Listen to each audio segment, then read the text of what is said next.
you to have money. Only 3. Everything is inside it. Number 1, I don't think I'm going to be talking about prayers or binding and loosing and saying no God. Unbelievers have money. We're talking about money tonight. Unbelievers have money. You don't need to be saved to have money. Although you can have money and still go to hell. But we're focusing. That's the assignment they gave me to come and talk about tonight. So whether you are born again or not, whether you are a devil or not, these are the 3 things. Number 1, the need for what you do.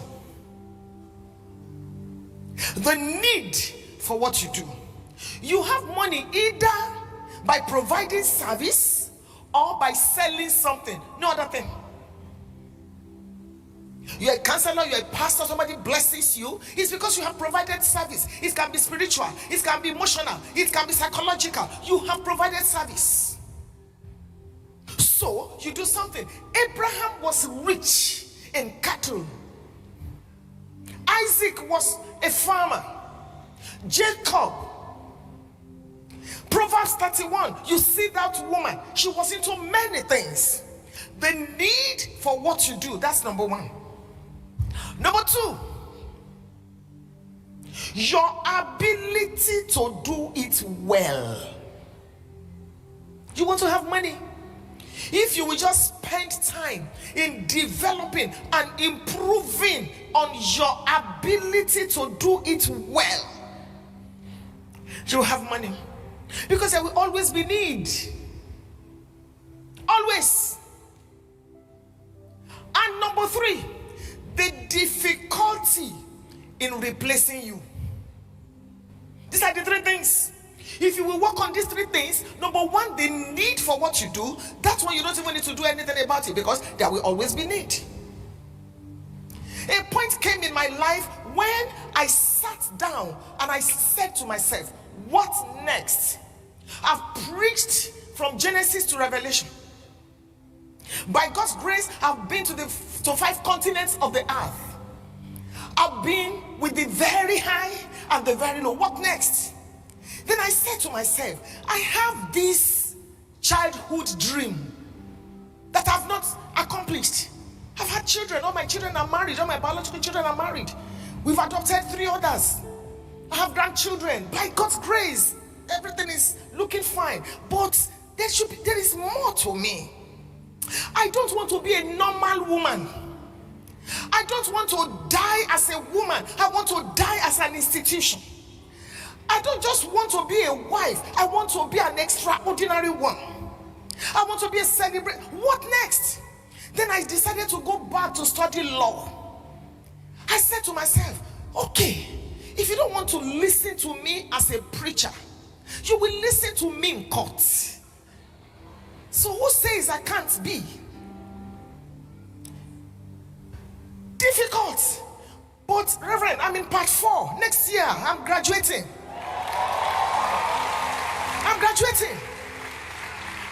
And because this is a public domain, my results. Because will I come back and tell Reverend Yemi that, oh, when the Shaitan law, I got 2-1. How will you feel? With all your grammar.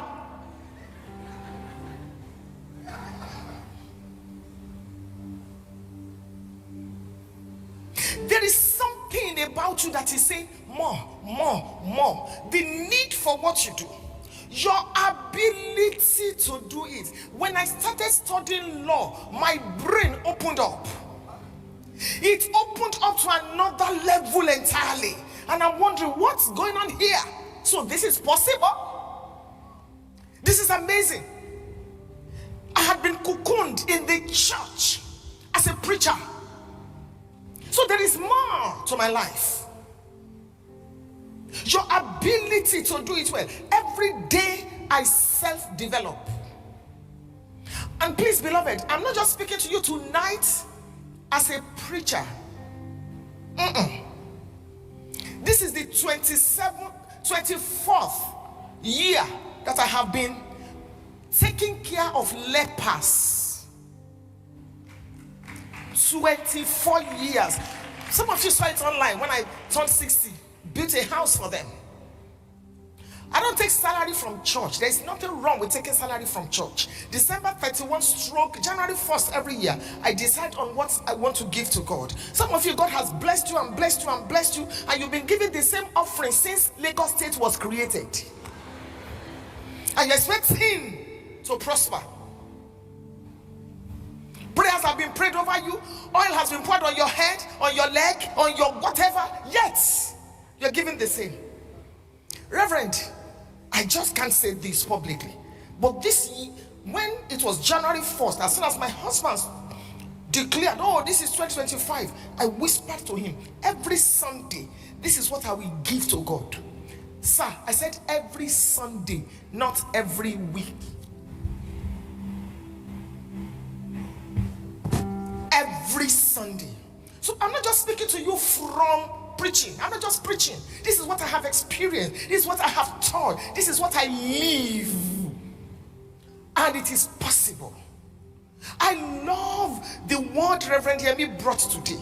Because some of you, the reason why you don't prosper as you should is because you have forgotten that you can never attract what you attack. Be comfortable with wealthy people. When God started lifting my head, my driver is here tonight. He's been driving me for 19 years. It's been a blessing to me. I don't even call him driver, I call him my pilot. But I've also been a massive blessing to him. Massive. And when I say massive, I mean massive. When God started lifting my head and I was able to have a driver, as we would be driving, I would tell him, check him out to your Lord. Let that Range Rover pass. Let it pass. He said, Mommy boy, it's our right of way. No. When Range Rover notices that we know how to treat it, it will come to our house. I stand here to say that I have driven four Range Rovers without stealing. Be comfortable with wealthy people. It's a matter of time you will become what you behold. It's a matter of time you will look like what you look at. Money goes to where it is invited, but stays where it is honored. Some of you, you will take your offering and squeeze it. It is only in Africa, or it is only African currencies I have discovered that are squeezed. If you see a dollar that is squeezed, ask. It must have passed through an African. It is the truth. You see pound sterling, you see crisps, knits. You see, I've left my notes because Reverend has. So I want to speak some practical things to you. You're wondering why you don't have money. When you hold that money like that, money is saying, when I leave,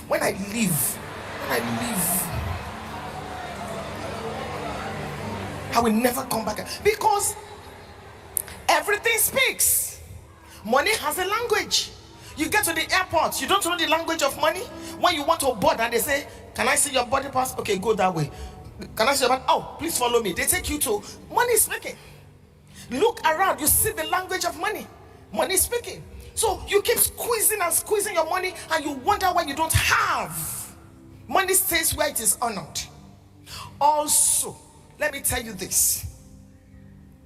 Anytime you are broke, check your closet, check your bedroom, check your car. Is it rough or dirty? These things.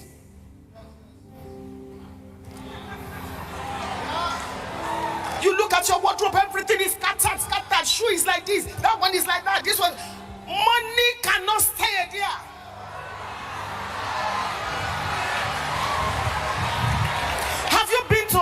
Have you been to rich people's homes?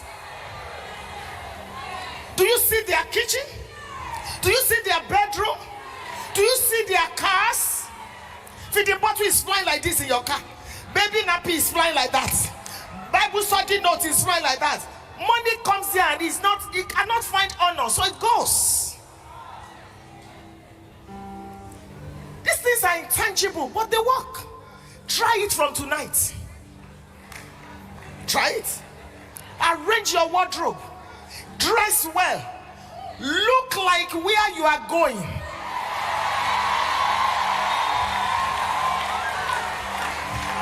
Walk with wealthy people. In the book of Acts chapter 3, that man that was lame, 4 major things happened to him when Peter and Paul held his hands. His address changed. His language changed. His true height showed. But his company changed. There is what we call the picture of wealth. Number 2, the discipline of wealth. Number 3, the company of wealth. Have you noticed that rich people don't befriend poor people? Quote me and quote me correctly when you are quoting on Instagram. Rich people help poor people, but they don't be. In fact, you know what they do? They start a club, Ikoyi club, something club, so that they can eliminate and make sure that people that can speak in millions and trillions and billions will be there, because it is a matter of time. Words have power. Hear me. If every morning you are going to the office and it's only weird beggars and poor people are that you pass, close your eyes when you are in the car. Help them, but that's not what you should be saying every day. Or change your route. This is, I'm telling you, my coach, 86-year-old coach that I paid thousands of dollars, taught me the trajectory of my life changed forever. Forever. The company of wealth. There are people you work with and something rubs up on you. Some of you, you are trying to help everybody. You are not El Shaddai, else you shall die. Come on. It's about your life. I'm giving you practical tips. Change your dress. Some of you, the shoes that are on your rack, go and throw them away. Dresses you have owned for 2 years, 3 years, 5 years. Bags are now peeling off. Make room for the new, because something good is coming. Let's go on. You want to be wealthy. Number 1, your head. That was where Reverend stopped, and I'm taking off from there. Your head. Everything you see today was created twice. First as a thought, then as a thing. This particular dress that I'm wearing, or the one that is on you, the designer or my tailor first created it in her head or his head. Should it be green or purple? Should it be short sleeve or long sleeve? Somebody thought about this coolant. The particular shoes that you have on today did not start existing the day you bought it. No, it first existed here, and then it came to reality. Everything is created twice, first as a thought, then as a thing. Nobody becomes wealthy by thinking poverty. Even if you were born poor, this is where your money is not in your pocket. Your money is in your head. Therefore, you need to load this place with knowledge. You need to start putting knowledge here. Spend money to be knowledgeable. spend money to load this place. Reverend, I look at my mates and I cannot find my mates among my mates. I self-develop every day. Thank God for the grace of God. You know, we'll talk about that. We have talked about that several times, and maybe we'll end with that. It is your responsibility to be wealthy. It is your responsibility to have money. Seek knowledge. Pay time. Pay attention. Pay money to have money. Pay time. Pay attention. Pay money to have money. I truly agree that some people will faint when we get to heaven. That's why God is taking us for that 1,000 years, you know. Because when you start walking on gold that you are not used to,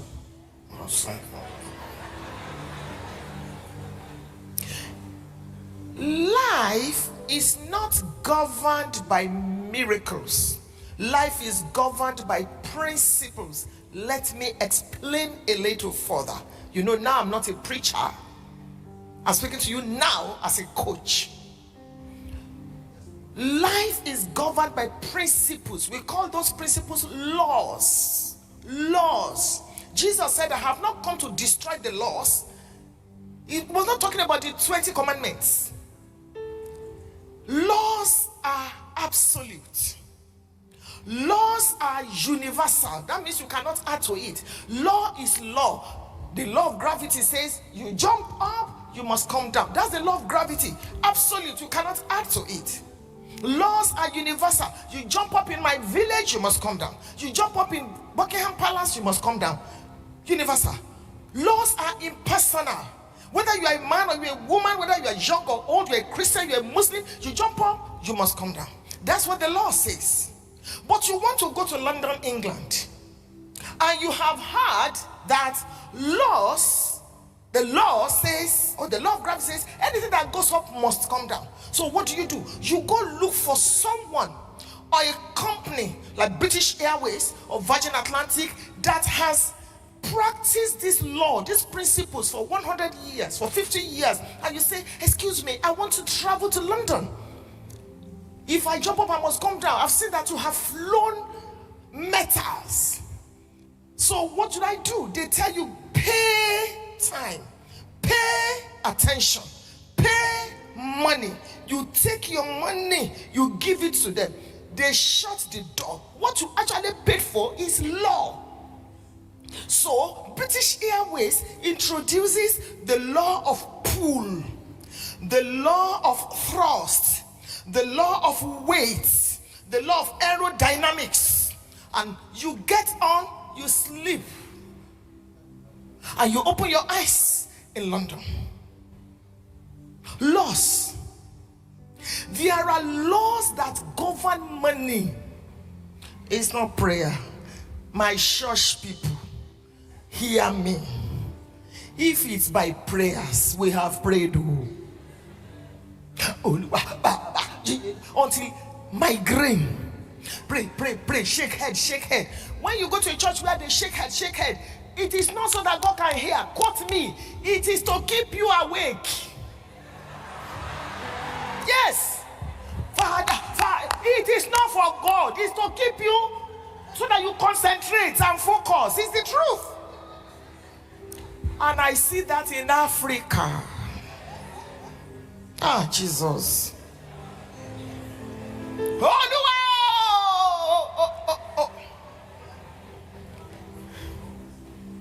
One day I was doing like this.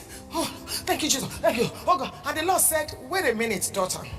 If your husband gives you maybe 1 million naira now, and you go to him and you say, darling, thank you, will he not take you to a psychiatric hospital? How come that we don't know how to enjoy God? Why must it be hard?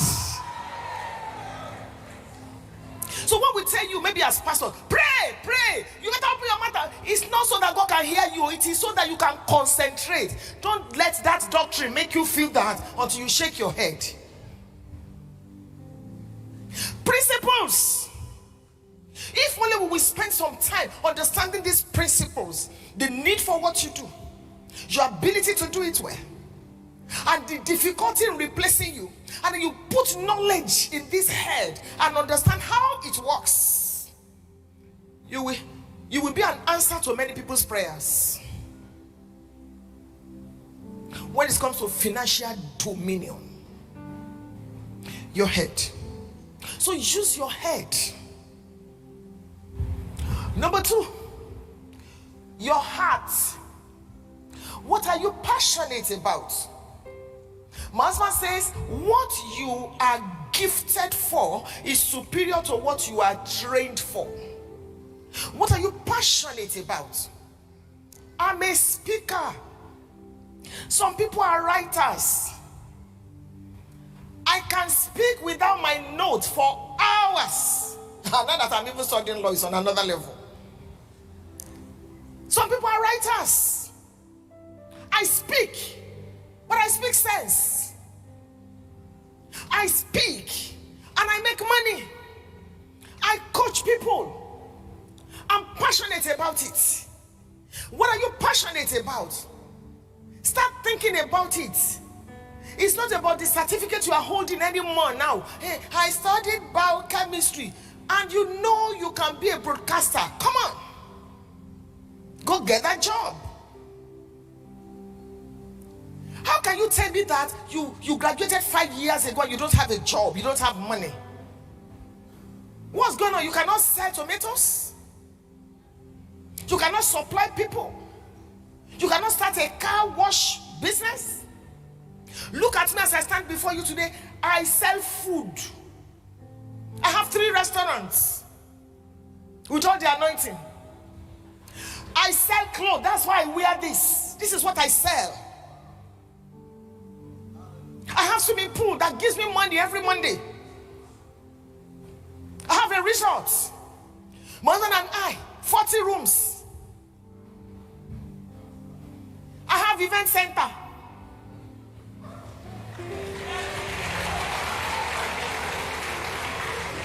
What are you passionate about? You come to our ministry, and by God's grace we have thousands, 37 branches. We come to our ministry and a guest speaker asks that we give, or the bishop says we should give, or you are looking who are the givers in this church. You can, if you count 5 before you, if you count 3 before you count me, you are not relevant. I didn't say you are not correct. You are not relevant. About 4 or 5 years ago, one day I had an encounter with the Lord. I'm a worshiper. I don't really know how to pray too much, but worship, I've used it to corner God. So I went to my husband. I said, darling, I want to tell you something. I just had an encounter with the Lord. The Lord just told me some things, you know. I said, from today, you will not need to ask God for 3 million, 4 million, 5 million in this church. God will ask you, is your wife no longer a member of this church? When the Bible says, I'm your helper, Reverend, help. I know some of you have got to the level where you don't need help, but people like us, we still need help. You know, your platforms, you know. I said, you will not need to pray some prayers.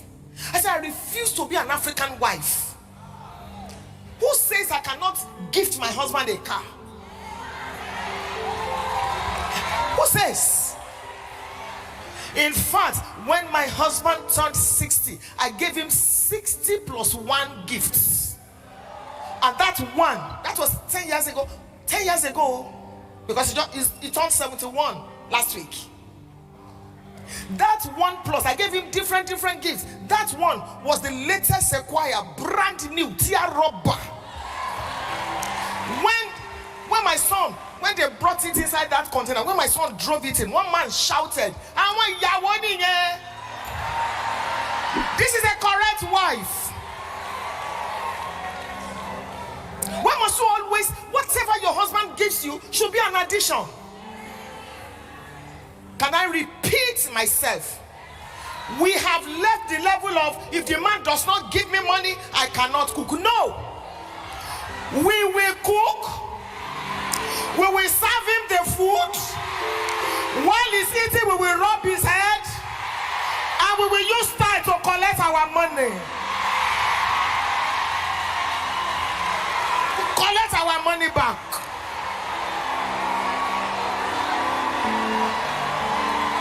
So there's no quarrel. Every woman that is here, may the Lord bless you.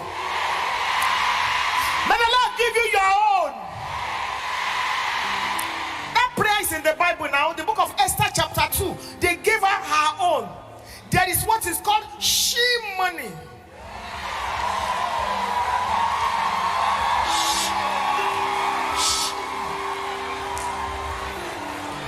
When your husband tells you, can I have 10 million there? Whether you have it or say, Ija will need it, when do you need it? She money. Every woman raise your hand. May the Lord give you she money.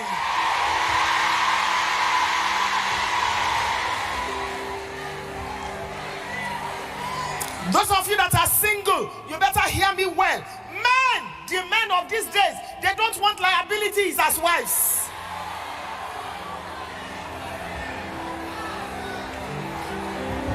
And men, please hear me. There are two kinds of men. It's in the Bible. Esther chapter 1. Nemuka was speaking. He said, let us punish Vashti so that women will fear their husbands, both great and small. So there are small husbands and there are great husbands. It's in the Bible. My husband says there are a man of means and a mean man. There's a move of God this end time that is targeted at women, and we're not in competition with you at all. Men, you just need to scale up. Hey, but I bought the ticket to Dubai. Women are now buying tickets. They will even buy your own. So do something. Every woman is wired to look up. To look up. And every woman that is married, you know that you may be a Deborah. Everybody knows you. You are married to a lapidot. Lapidot means torchlight. So you have to have the spiritual sense to honor your husband and respect him, because the torchlight shows the way. You give him honor. Thanks for watching and also taking time to engage with our previous content. I saw your comments and I will respond to it immediately. Meanwhile, feel free to also share your thoughts or experiences in the comments below. Please don't forget to share this video with someone. We have a unique package for you on the first link in the description of this video. If you found value in today's discussion, don't forget to like, share, and subscribe to Kingdom Wealth Channel for more empowering content that helps build wealth in a godly way. We believe that every subscriber is not just a number, but a valued member of our growing community. If you're not subscribed to Kingdom Wealth Channel, you might not see us again, so hit the subscribe button now. But if you are a member of Kingdom Wealth Channel, congratulations, you are growing every day.